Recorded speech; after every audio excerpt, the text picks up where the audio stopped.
Good morning. I'm Colin Crawford. I'm the President and CEO of Mac Publications. This is an exciting, newly formed joint venture between Ziff Davis and IDG, which is now responsible for publishing Mac Week and Macworld. And I'd like to welcome you all on behalf of the sponsors to Boston and Macworld Expo. You know, more than any other computer company, Apple continues to attract a great deal of media attention, and today is no exception. For me, and I expect for many of you, the last year in the Mac markets felt like being a bit on an emotional roller coaster. You know, highs of optimism followed by troughs of near despair as Apple wrestled with its turnaround strategy. Jubilation as Apple improved and rationalized its product line and made progress with its OS strategies. And then concern as negotiations with the licensees appeared to stall. But for all the followers of the Apple market, nearly every possible solution, every possible solution for Apple has been analysed and dissected.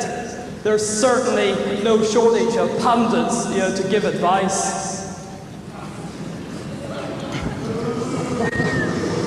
Gil Amelio, Apple's former CEO, once remarked to me his frustration with the media coverage. My response was that Apple would be facing an even bigger problem if the media stopped caring.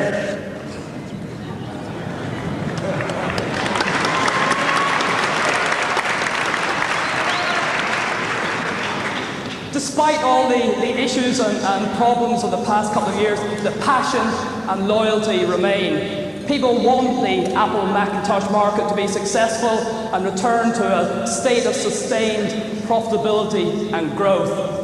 Today, I'm going to spare you my solutions for Apple, though having been in this market for over a decade, I've certainly some strong views. It's much more important that we all hear a vision for the Macintosh platform from Apple and other senior executives in the industry.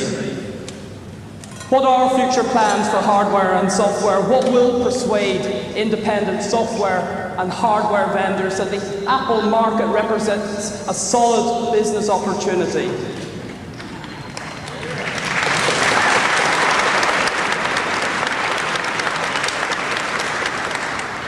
I want to leave Macworld Expo at the end of the week with evidence that the Macintosh platform is still one of the most exciting segments of the computer industry.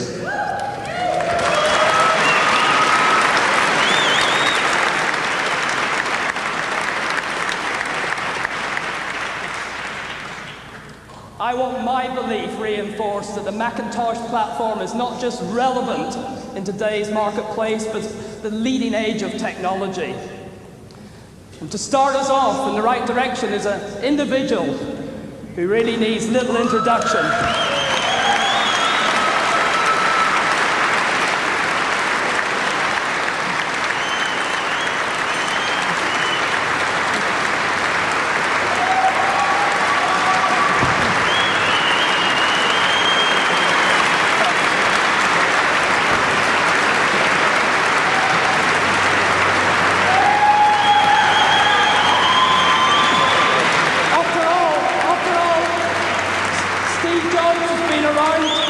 Since the very first Macintosh. So please join with me now and welcome from Apple Computer, Steve Jobs.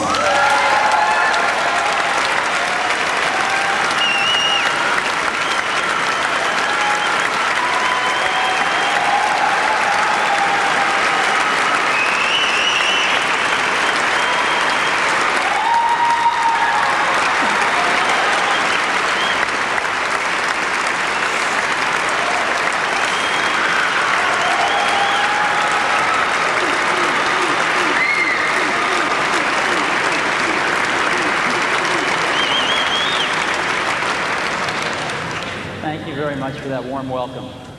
Now I guess I'm going to have to give a speech. I came today to give you a status report on what's going on and to try to fill you in on some of the steps we're taking to get Apple healthy again. As you know, I'm the chairman and CEO of a company called Pixar, and thank you. And I, like a lot of other people, are pulling together to help Apple get healthy again, and I am extraordinarily confident that that is going to happen. Now, when I started to get involved, a lot of people gave me advice. And some of the advice that was the most popular was Apple has become irrelevant. There was a great one that was Apple can't execute anything. And another one was the Apple culture is anarchy. No one could manage it. You've read all these things in the press. And after 4 weeks, here's what I found. Quite the opposite of these things, actually. Apple's not relevant as it used to be everywhere, but in some incredibly important market segments, it's extraordinarily relevant. And I want to share some of that with you today. Apple is executing wonderfully on many of the wrong things. The ability of the organization to execute is really high, though. I mean, I've met some extraordinary people at Apple. There's a lot of great people at Apple. They're doing some of the wrong things because the plan has been wrong. And lastly, what I found is rather than anarchy, I found people that can't wait to fall into line behind a good strategy. There just hasn't been one.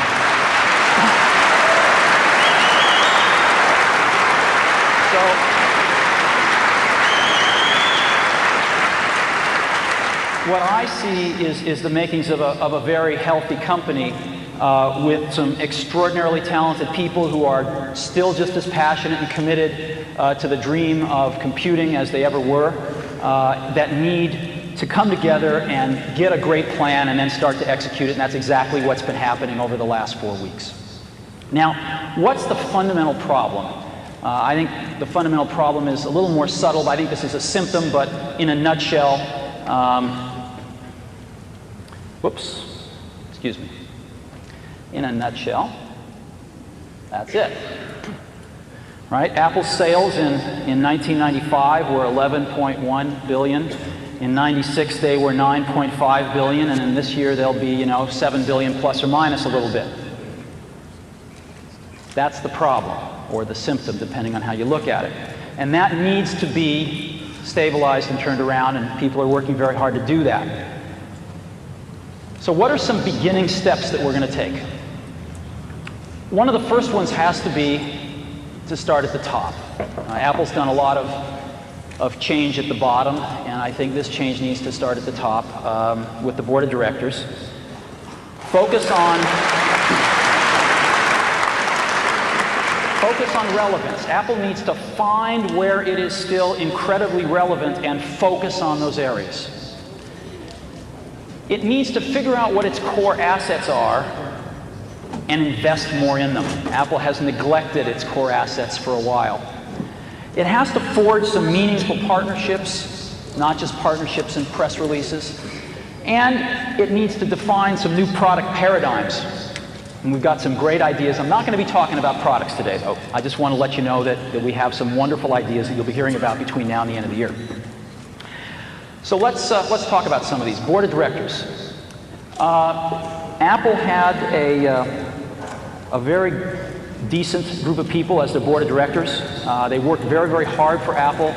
But I think with Apple in the situation it finds itself, it was time for a change. And the directors agreed with that. We have put together a new board of directors that I would like to announce to you today. There are 2 members of the prior board that we are extremely pleased are going to stay on the new board. The first of those is Ed Woolard. Ed is the chairman and former CEO of DuPont. I've gotten to know Ed over the last several weeks, and I think he's terrific and has provided a tremendous amount of leadership during this very critical time for Apple. Next is Gareth Chang. Gareth is the president of Hughes International. Again, he's been on the Apple board for a short while, and Gareth brings a tremendous international experience to Apple, in particular in Asia, which is a very important market and a high-growth market for Apple. And then we're going to add 4 new board members. The rest of the prior board has resigned, and we're going to add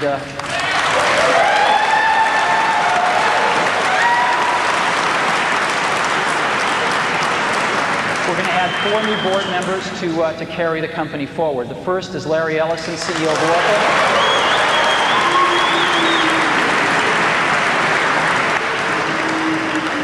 I hope that wasn't a boo I'm hearing.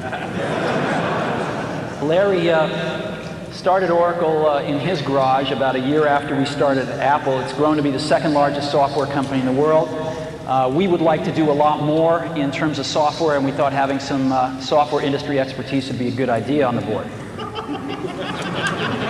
Second board member, Jerry York, former CFO of IBM and Chrysler.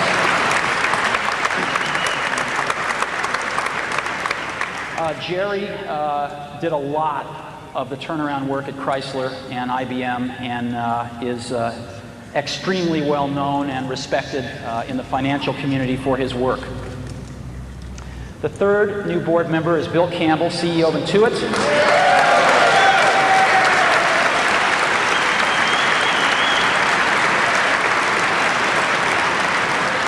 Bill, in addition to being CEO of Intuit, was formerly the Vice President of Sales and Marketing for Apple during some of its heyday, and also ran Claris, and is very familiar with some of the successes and some of the failures that Apple has had, and I think he'll be an extremely good board member. And lastly, I am joining the board as well.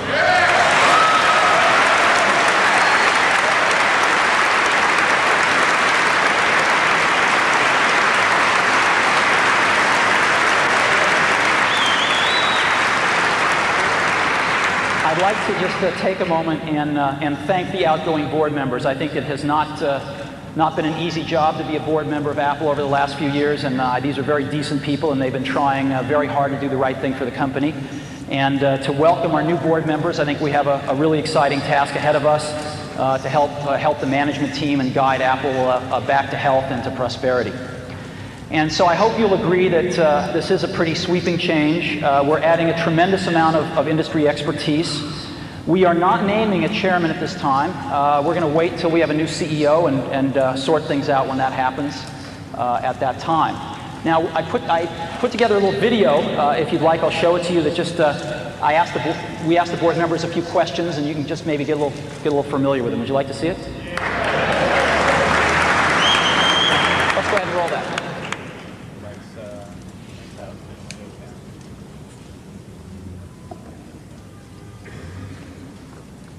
The old board has been associated with the past, and the past has been failure. The new board brings hope. The new group of people on the Apple board are all computer insiders. We've all been in the computer industry. Everyone knows that the computer industry changes at the speed of light. Now we have people who clearly can help us articulate and understand where the niches are, where Apple can compete and successfully win. So a lot of times we try to focus on ourselves, re-engineer ourselves internally, and we forgot sometimes who pays the bills. It's the customer out there pays the bills. One of the things that bothered me years ago was when they raised prices. I thought that was it made me think that Apple didn't understand the outside world. I think Apple needs to worry less about competing with Microsoft and worry more about doing things that are different. That's back to innovation. It's back to creativity. It's back to vision. No one's really going to believe Apple can be successful until we get the revenues and the costs back in line, and that means we got to start growing the revenues again. Companies have to look at everything they're doing and determine what are core competencies, what are the core parts of the business. In a sense, Apple is trying to do too many different things. We need to focus on a handful of things and do them really, really well. Well, I was on the Citicorp board in 1991. The price of the stock was $9 a share, and there was many negative articles being written about Citicorp was going bankrupt. The price today is $130. Mainly because we did the fundamental things that were necessary to focus on the customer and focus on having a highly successful business. At Chrysler, we had to take nearly $4 billion out of the cost structure to get Chrysler fully competitive, particularly with the Japanese. I've seen this at DuPont, I've seen it at IBM, I've seen it at Citicorp. The success starts to generate additional success. Well, the confidence has to start with a clear vision. What are we trying to accomplish? What are we trying to do? You take that vision down to a strategy. People have to look at it and say, yes, they can do that. When a company lacks the energy, you can't do anything to the company. So I think with Steve and the new board members, first thing we need to do is inject tremendous amount of new energy, new thoughts. Apple has very strong positions in two market segments. First, education, and secondly, creative content. What other computer system has 20 to 25 million loyal, enthusiastic, committed users? Just building on that base, recapturing their dedication and strength because we're bringing out great products. Whenever you have a strong position in a market segment, you can capitalize on that. You know, Apple's the only lifestyle brand in the computer industry. It's the only company that people feel passionate about. You know, my company, Oracle, it's a huge company. IBM's a huge company. Microsoft's a huge company. But no one has incredible emotions associated with our companies. Only Apple is really a lifestyle brand. And companies can spend billions of dollars to build a brand. Apple does not have to do that. It's already been done. The important thing is to build products that are wonderful and, or as Steve would say, insanely great. And it's time to start building insanely great products. The biggest thing you can do is go out and buy a Mac. Do I use a Mac? Absolutely, I use a Mac. I have 3 of them in my home. I've been using a Mac since 1984, and I'm not about to stop. I probably own every single machine that Apple had ever produced, and I can tell you, no one can change me in terms of personally what machine I will use. It's gotta be a Mac.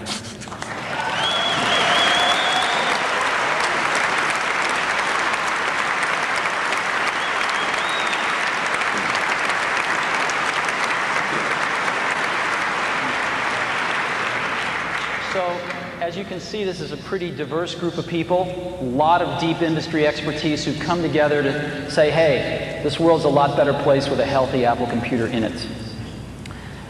Okay, next, market focus. Yeah, I can't get anyone to tell me the definitive market share number for Apple, but it's around 7% from all I can gather. And the question is, where is Apple relevant? Where is Apple still the dominant player? Which market segments? And there are 2. The first one I call creative content. It's publishing, design, pre-press, etc. It's creative professionals using computers. And what's interesting is Apple is still the dominant market leader for creative professionals. By far. It's like 80% of the computers used in advertising and graphic arts, design, pre-press, all Macintoshes. And 64% is the best number I could find. 64% of all internet websites are created using a Mac. It's amazing.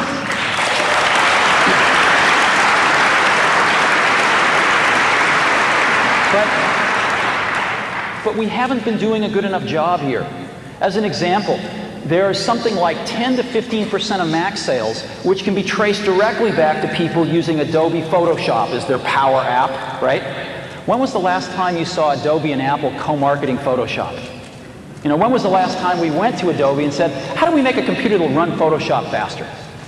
These things haven't been as cohesive as they should have been, and I think we're going to start proactively focusing much more on how we do these things.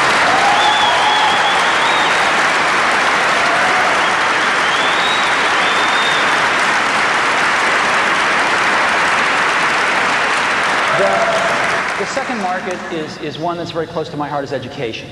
Apple put the first computers in education. Apple did it again with the Macintosh. And Apple is still the dominant leader in education. Now, I'm going to ask you a question. Who is the largest education company in the world? Who's the largest education company in the world?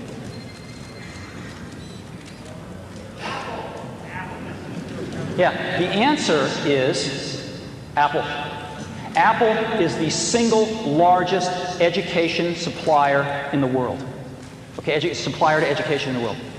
Single largest education company in the world. Now, I've asked 100 people at Apple this, and only 2 have thought of Apple. It's incredible the position Apple still has in education. 60% of all computers in education are Apple's.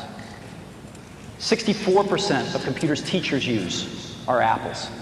It's a $2 to $2.5 billion business for Apple every year.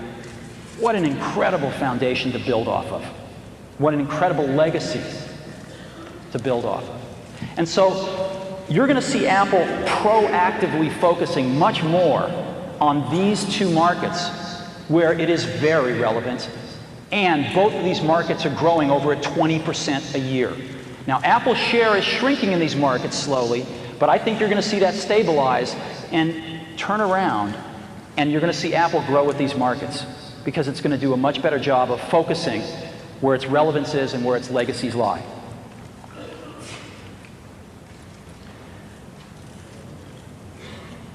Next, core assets. As you know, Apple's greatest core asset is you all. It's the group of 20 to 25 million active users that believe that Apple products and Macintosh is still the best in the world.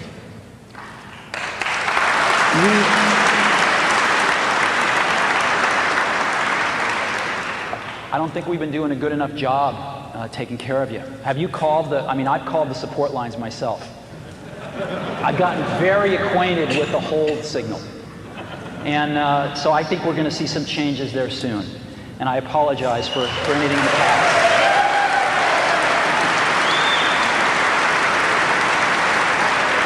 But what I want to do right now is get a little more analytical. And I want to say, sort of from a more analytical standpoint, what are Apple's core assets? And there's two of them that I've been able to uncover. The first one is the brand itself, and the second is the Mac OS. Now, the brand, if you asked, what are the 5 greatest brands in the world?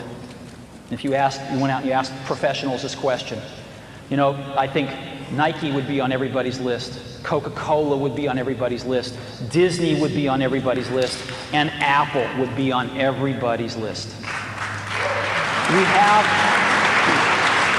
We have one of the world's greatest brands, and we haven't paid much attention to it in the last several years, and I think you're going to see that start to change. And now I want to focus on the Mac OS. The Mac OS is an incredibly core asset to Apple, and we've been walking all over it. Most people think that we're about to abandon the Mac OS. Most people think that, Macintosh OS 8, which we just released, was codenamed Tempo, as you know, right? So we just released Tempo. Most people think our next release next year, which is codenamed Allegro, will come out, but then our next release will be Requiem. And it's crazy. It's absolutely crazy. The Mac OS is still the best thing in the world. It is still the best thing in the world. There are over 20 million active users. The number's a little closer to 25 million. There are thousands of developers, and there's $1.5 billion software industry built around this thing. This is one of the core assets of the company. And we are going to invest a lot more in it because we think it is an incredible asset and it has yet to really be fully exploited. Apple is about the Mac OS.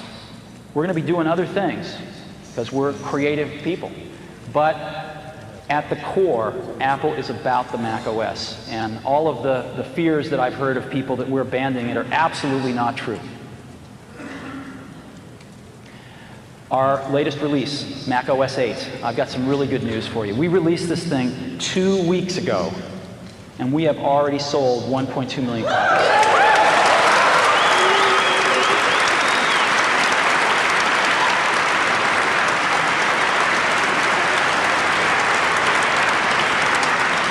That's 4 times greater than what our forecast was. So we're scrambling to ship everything, and if it takes a little bit to get yours, please, I apologize for that, but we are scrambling. And this number's going up. It shows no sign of abating. So things are going very well with OS 8. Now, I'd like to talk about meaningful partners. Apple lives in an ecosystem, and it needs help from other partners. It needs to help other partners. And relationships that are destructive don't help anybody in this industry as it is today. So during the last several weeks, we have looked at some of the relationships, and one has stood out as a relationship that hasn't been going so well, but had the potential, I think, to be great for both companies. And I'd like to announce one of our first partnerships today, a very, very meaningful one, and that is one with Microsoft.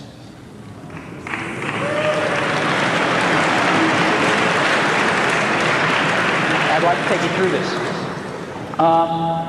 The discussions actually began because there were some patent disputes. And rather than, I know,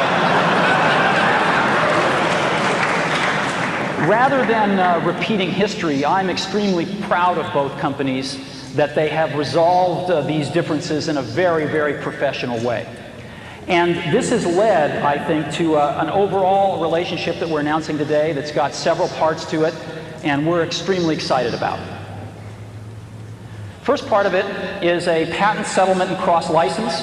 The two companies have reached a full cross-license for all patents that exist and for patents that are filed within the next 5 years, and it has been a very serious patent settlement. The second part of this is Microsoft is committing to release Microsoft Office on Macintosh for the next 5 years.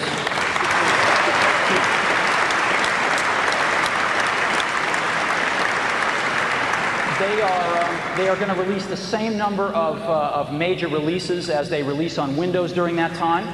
Their first release is they're going to target to have it out near the end of the year. It might slip a few months into next year, but they're working real hard on it, and it looks very, very good.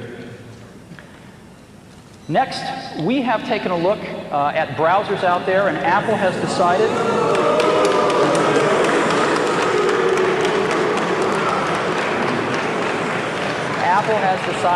to make Internet Explorer its default browser on the Macintosh. Since we believe in choice,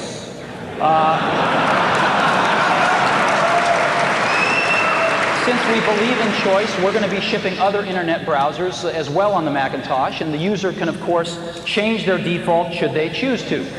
But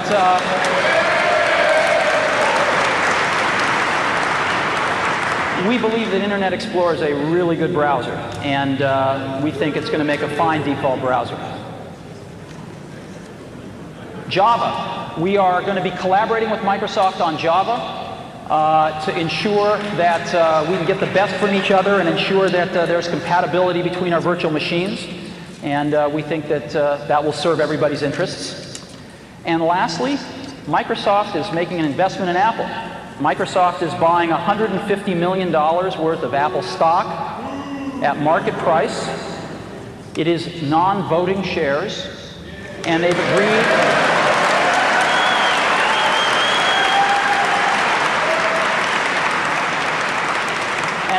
not to sell them for at least 3 years.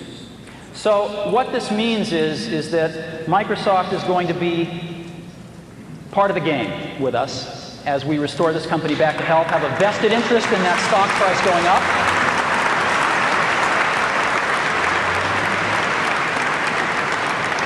We're going to be working together on Microsoft Office, on Internet Explorer, on Java, and I think that it's going to lead to a very healthy relationship. So it's a package announcement today. We're very, very happy about it. We're very, very excited about it. And I happen to have a special guest with me today via satellite downlink. And if we could get him up on the stage right now.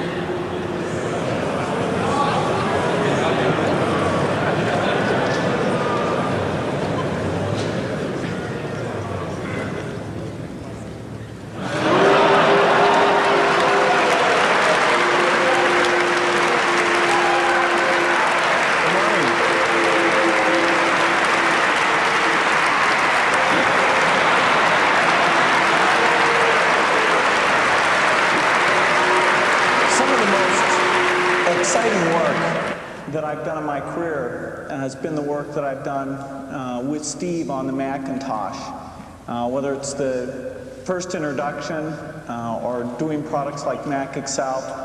These have been major milestones. And it's very exciting to renew our commitment to the Macintosh. We have over 8 million customers using Microsoft software on the Macintosh.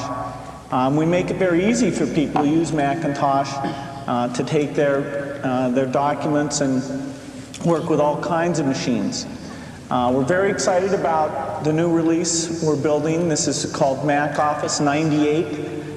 We do expect to get it out by the end of this year. And we've got some real exciting features. It's a product that's going to require no setup. It's going to be an easy transition from people in the past. And I think it's going to really set a new benchmark for doing a good job with performance and exploiting unique Mac features. In many ways, it's more advanced than what we've done on the Windows platform. We're also excited about Internet Explorer.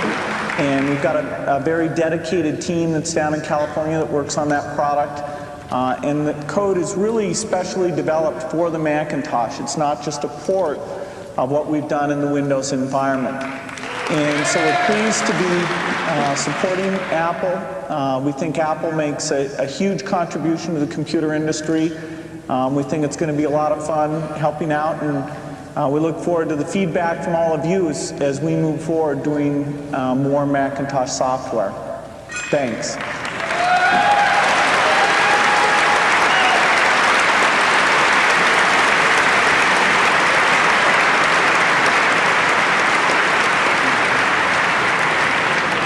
Thank you, Bill. You know, where we are right now is we're shepherding some of the greatest assets in the computer industry. And if we want to move forward and see Apple healthy and prospering again, we have to let go of a few things here. We have to let go of this notion that for Apple to win, Microsoft has to lose. Okay?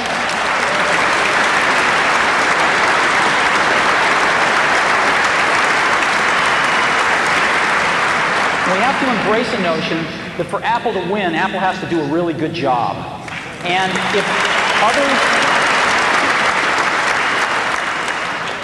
if others are going to help us, that's great. Because we need all the help we can get. And if we screw up and we don't do a good job, it's not somebody else's fault. It's our fault. So I think that's a very important perspective. I think if we want Microsoft Office on the Mac, we better treat the company that puts it out with a little bit of gratitude. We'd like their software. So the era of setting this up as a competition between Apple and Microsoft is over as far as I'm concerned. This is about getting Apple healthy, and this is about Apple being able to make incredibly great contributions to the industry to get healthy and prosper again.